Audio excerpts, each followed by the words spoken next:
The smell of stale coffee and burnt sugar clung to the air, a familiar perfume for the 2 a.m. shift. Kira moved through the narrow gaps between tables with an economy of motion born from 1,000 nights, just like this one. Booth 3 needed a refill, Table 7 wanted their check, and the man in the corner booth, the one who had been there for 2 hours nursing a single black coffee, was watching her again. She could feel his gaze on her back, a physical weight. It was different from the usual late-night leers from truckers or college students. It was still, analytical, and utterly unnerving. He didn't belong here. Not in this worn-down, 24-hour diner on the edge of Koreatown. His suit was the first giveaway, a deep charcoal wool that probably cost more than her car, tailored so precisely it seemed molded to the hard lines of his body. Then there was the watch on his wrist, a sliver of silver and black that caught the greasy fluorescent light in a way that spoke of quiet, obscene expense. Everything about him was quiet.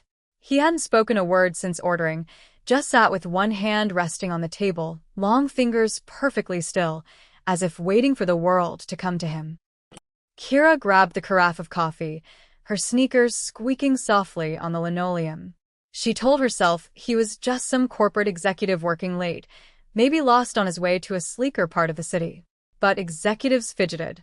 They checked their phones, tapped their pens, looked hurried.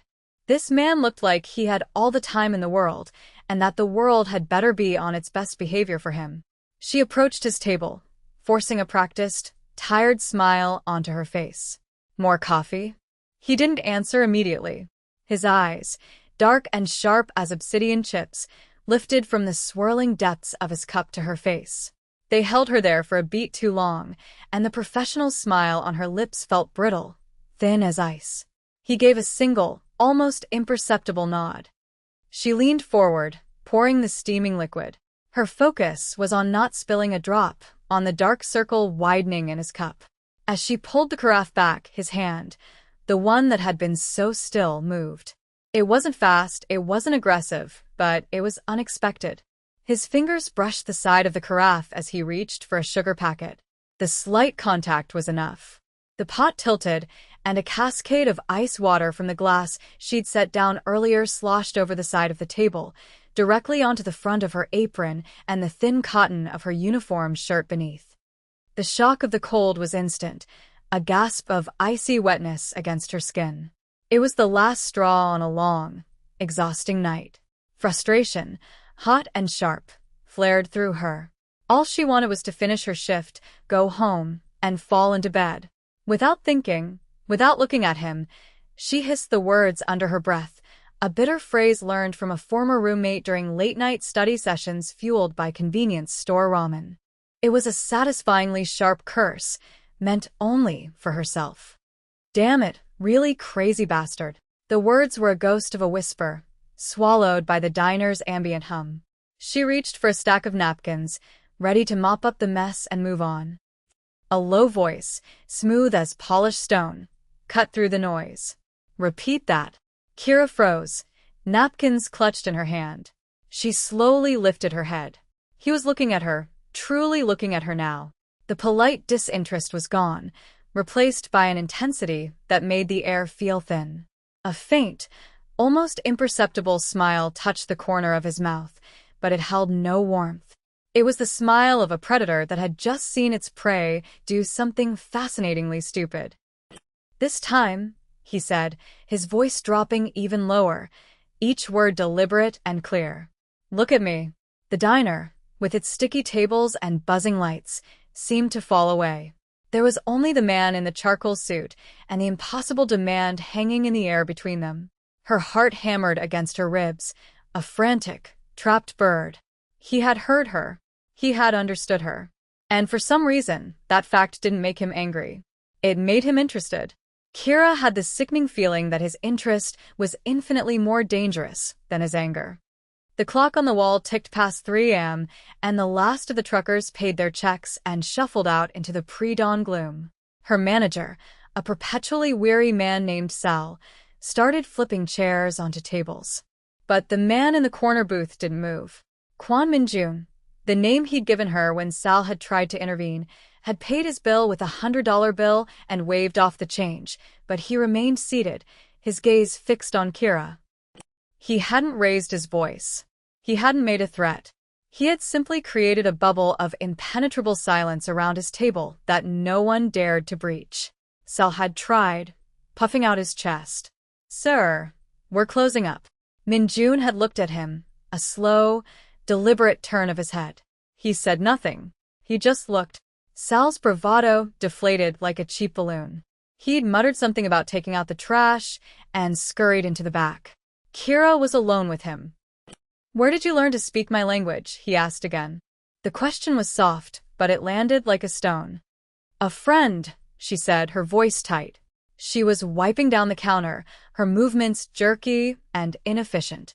She needed to keep her hands busy, to focus on anything other than the cold weight of his stare. "A college roommate. She taught you curses?" That ghost of a smile returned. "An excellent teacher." It just slipped out. "I'm sorry." It was a long night. She risked a glance at him. He was watching her hands, the way she wrung out the rag, the tension in her knuckles. "The phrase you used," he said, ignoring her apology. "A woman I once knew used to say it." His voice changed on the last few words, a subtle shift, like a shadow passing over a placid surface. "She would say it when I did something reckless." She thought it was endearing. Kira stopped wiping. The mention of this other woman felt strangely intimate, a piece of information she had no right to possess. It was a crack in his perfect, cold facade, a glimpse of something human and wounded beneath the steel. This was his wound, she realized with a sudden, chilling certainty. A woman he'd lost. "I didn't mean anything by it," she said, her voice softer now. "I know," he replied. And she believed him.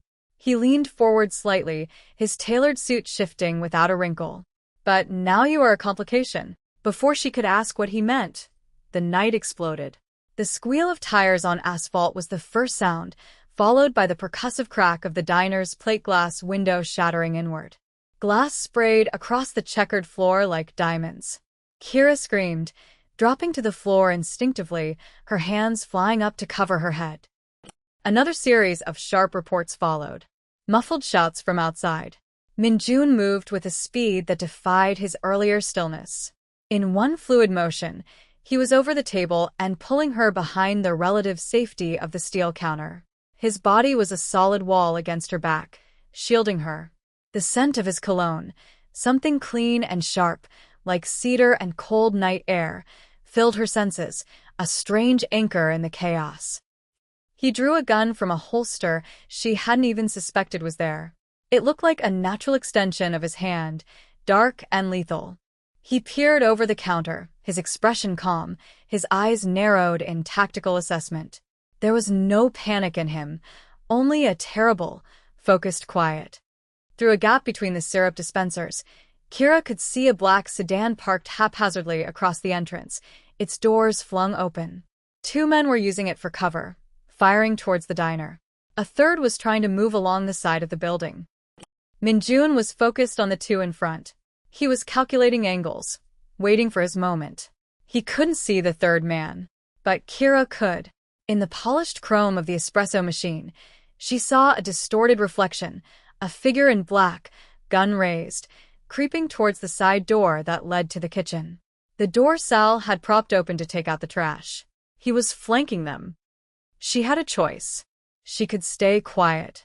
She could crawl towards the back exit and run for her life, leaving this terrifying, dangerous man to his fate. It was the sane thing to do. Her survival instinct screamed at her to go. But the image of his face, when he spoke of the other woman, flashed in her mind. The flicker of pain in his otherwise impenetrable eyes. He had shielded her. He had put his body between her and the bullets, without a second's hesitation. She made her choice. "The side," she yelled, her voice raw. "There's another one at the kitchen door." Minjun's head snapped towards her. His eyes locked on hers for a fraction of a second, and in that moment, something shifted between them. He didn't question her. He trusted her. He pivoted, firing 2 precise shots into the kitchen doorway just as the third gunman burst through. The man crumpled to the floor in a silent heap. The momentary distraction was all the men outside needed. A fresh volley of bullets peppered the front of the counter, chewing through the formica. The immediate danger had passed, but they were still pinned down. The silence that followed was deafening, broken only by the tinkle of falling glass and Kira's ragged breathing.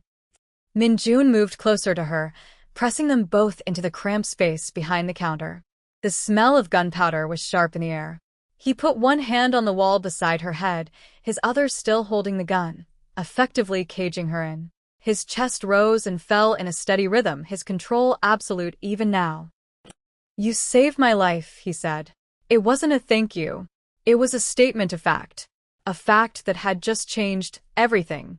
The space between them crackled with adrenaline and something new, something unnamed and infinitely more complicated than fear.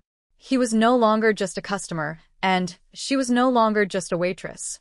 They were two people who had survived something together, and that had bound them in a way neither of them could have predicted. He couldn't let her go. Kira knew it before he said the words. She had seen their faces. They had seen her with him. Her shouted warning hadn't just saved his life. It had signed her own name onto his death warrant. "You're coming with me," he said, his voice leaving no room for argument. He pushed himself to his feet, pulling her up with a firm grip on her arm. The touch was not rough, but it was possessive, an unmistakable claim. The sirens began to wail in the distance, a sound that meant safety for anyone else, but for them, it was just a different kind of threat. He led her through the ruined kitchen, past the body of the man he had shot, and out the back door into a dark, refuse-strewn alley. A sleek black car, different from the one out front, slid to a silent stop beside them. A man in an identical dark suit jumped out and opened the rear door. Minjun pushed her inside before sliding in beside her. The door closed with a heavy, final thud, sealing them in a world of tinted glass and expensive leather. The safe house was a penthouse apartment that seemed to float above the sprawling lights of the city. It was a cage made of glass and steel, beautiful and sterile. For 2 days, Kira existed in a state of suspended disbelief. She was given a room with a bed softer than any she had ever slept in and a view that stretched to the ocean, but the door had no handle on the inside. She was a guest. She was a prisoner. Minjun was a constant, silent presence. He would appear with trays of food she had no appetite for, or simply stand in the doorway of her room, watching her. He was trying to figure her out. She was an anomaly in his world of calculated risks and brutal certainties. The first crack at her composure came on the 3rd day. One of his men was escorting her to a different part of the penthouse. Minjun had decided her current room was too exposed when it happened. They were walking down a long hallway lined with floor-to-ceiling windows. As they passed the largest pane of glass, a sound like a giant whip cracking the air split the silence, and a spiderweb of fractures erupted in the glass, right where her head had been a second earlier. The guard shoved her to the ground, shielding her with his body, shouting into a device on his wrist. But Kira barely heard him. She stared at the point of impact, the small, deadly hole in the center of the shattered web. They had found her. They knew where she was. The danger wasn't just near Minjun anymore. It was aimed directly at her. He had almost lost her, and the thought was a cold stone in her stomach. Later that night, they brought a man to the penthouse.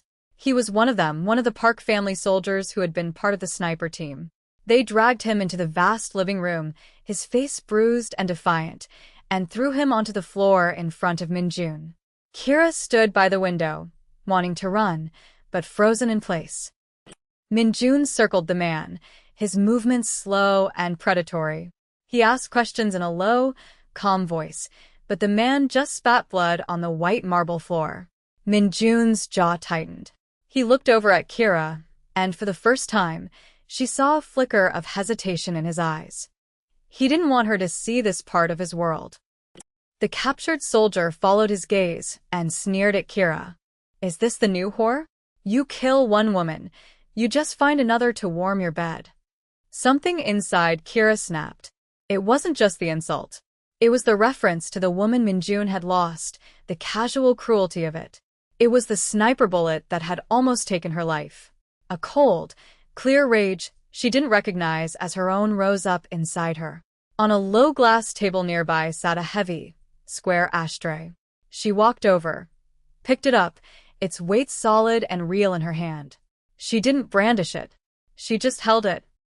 She met Min-jun's gaze over the soldier's head. "He knows who gave the order," she said, her voice steady and clear. "Make him talk." The hesitation vanished from Min-jun's eyes, replaced by a dark, burning admiration. She had just given him permission. She had crossed a line, stepping from the world of innocent bystanders into his. She hadn't just accepted his violence, she had sanctioned it. Hours later, the apartment was quiet again. The soldier was gone. Kira stood in the same spot, staring out at the city lights, the glass ashtray still on the table beside her. She felt hollowed out, changed in a way she could never undo. She heard Min-jun approach, his footsteps silent on the thick rug. He came to stand beside her, their shoulders almost touching. The silence between them was not empty. It was filled with everything that had just happened. "You should be afraid of me," he said finally, his voice a low murmur. "I am," she admitted, her gaze still fixed on the distant, glittering lights. She took a breath. "But I think I'm more scared of what happens if you're not here." It was the most honest thing she had ever said. It wasn't love. It wasn't affection. It was a raw, terrifying confession of dependence, a bond forged in gunpowder and fear. He turned his head, his profile sharp and severe against the city skyline. He didn't say anything, but she felt the weight of his gaze, a silent acknowledgement of the truth she had just spoken aloud. The information they'd extracted from the soldier was chilling. The Park family, led by a ruthless man named Park Jin-woo, had changed their strategy. They knew Min-jun was untouchable when he was prepared, so they were going after his weakness. His new weakness. He showed her the photo on his phone. It was a picture of her older sister, Chloe, laughing as she walked out of a grocery store, blissfully unaware of the long-range lens capturing her image. A wave of nausea and white-hot fury washed over Kira. They had brought her family into this. They had made this personal.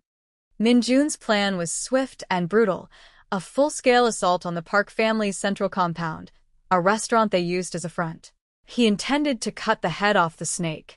He told Kira she would remain in the penthouse, protected by his most trusted men.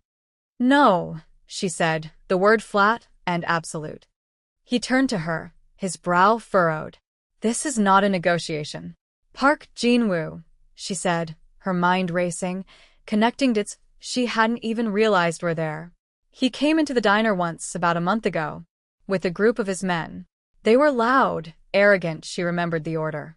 She remembered the fuss he had made. "He has a severe shellfish allergy. Anaphylactic." His lieutenant had to inspect the kitchen to make sure there was no cross-contamination. Min-jun stared at her, his mind clearly working, seeing the possibilities. "There's a private event there tonight," Kira continued, her voice gaining strength. "A meeting of his top people. They'll have outside caterers. I can get in. I can be the distraction you need." "Absolutely not," he shot back, his voice like iron. "It's too dangerous. I will not risk you."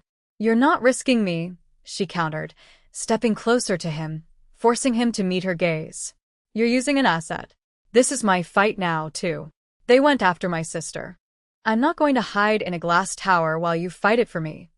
He searched her face, seeing the unbending resolve there, the same fire he'd seen in the diner when she'd warned him. He saw a partner, not a liability. The muscle in his jaw worked for a long moment before he gave a sharp, reluctant nod. "Fine." "But you do not go in alone. I go with you." He looked at her then, and the cold mask of the Mafia boss fell away for a single, breathtaking second. "If anything happens to you, Kira," he said, his voice rough with an emotion he rarely showed, "none of this matters. The territory, the power, it's all dust." The plan was audacious. Kira, dressed in the crisp black and white uniform of a catering server, pushed a trolley of champagne flutes through the bustling kitchen of Park Jin-woo's restaurant. Min-jun was behind her, dressed as a kitchen porter, his face shadowed by a baseball cap.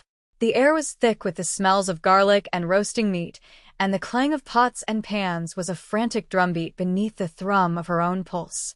In her pocket, she carried a small, sealed vial of concentrated shrimp extract. They moved into the main dining hall. Park Jin-woo sat at the head of a long table, surrounded by his lieutenants, laughing at some crude joke. Kira's hands were steady as she began placing glasses on the table. She moved with the practiced ease of a professional, making herself invisible. She reached Park's place setting, her heart hammering. As she set down his glass, her other hand, hidden by the tray, deftly uncapped the vial and tipped its contents into the water pitcher at his elbow. A few drops were all it would take. She finished her round and retreated towards the wall, finding a spot near Minjun, who was pretending to clear a nearby table. The wait was agonizing. Then it happened. Park poured himself some water. He took a long drink. For a moment, nothing. Then his eyes widened. He clawed at his throat, his face turning a blotchy red. He made a horrible, gagging sound as he tried to stand, knocking his chair over. Chaos erupted. His men surged to their feet, shouting for a medic. This was the signal. Minjun's men, who had entered from the front and back, moved in. The sounds of suppressed gunfire were like sharp, deadly coughs in the pandemonium. But Park, even in the throes of anaphylactic shock, was a cornered animal. His eyes, swollen and wild, found Kira. He recognized her. From the diner. He knew. With a final, desperate burst of strength, he lunged, not for a weapon, but for her. He grabbed her, pulling her in front of him as a shield, a knife appearing in his hand, its cold edge pressing against her throat. Kira didn't scream. Her mind was a flash of pure, cold clarity. She could smell the sour scent of his panic. "They know about the Cayman accounts, Jin-woo," she whispered. The words meant only for him, a bluff born from a half-heard snippet of conversation at the diner. "Your people are already talking." It was enough. His grip loosened for a fraction of a second, his eyes flickering with doubt. That was all the opening Minjun needed. He moved, a blur of deadly grace. He shoved Park away from her, taking the desperate slash of the knife across his own forearm to create the space. Blood, dark and stark, soaked the sleeve of his white shirt. He didn't even flinch. His men descended, and it was over. Back in the silent penthouse, the war was won. The city glittered below, oblivious. Minjun stood by the window, his back to her. A clean, white bandage was wrapped tightly around his forearm, a stark contrast to his dark suit. The cost had been paid. Kira walked to him, stopping just behind him. She didn't speak. She didn't touch him. Her presence was enough. She could have been miles away by now, starting a new life under police protection, erasing this entire bloody chapter. The choice to run had been there, a bright, shining door. But she had let it close. She had stayed. He saw her reflection in the dark glass, standing behind him, a permanent fixture in his violent world. He turned his head, his dark eyes meeting hers in the window. He didn't ask if she was staying. He didn't need to. The question had been answered in a grimy diner, with a quiet curse whispered under her breath. She wasn't his prisoner, not anymore. She was the one part of his empire he had never conquered, the one piece that had been freely given. And in his world of debts and blood, that made her the most powerful thing he had ever known.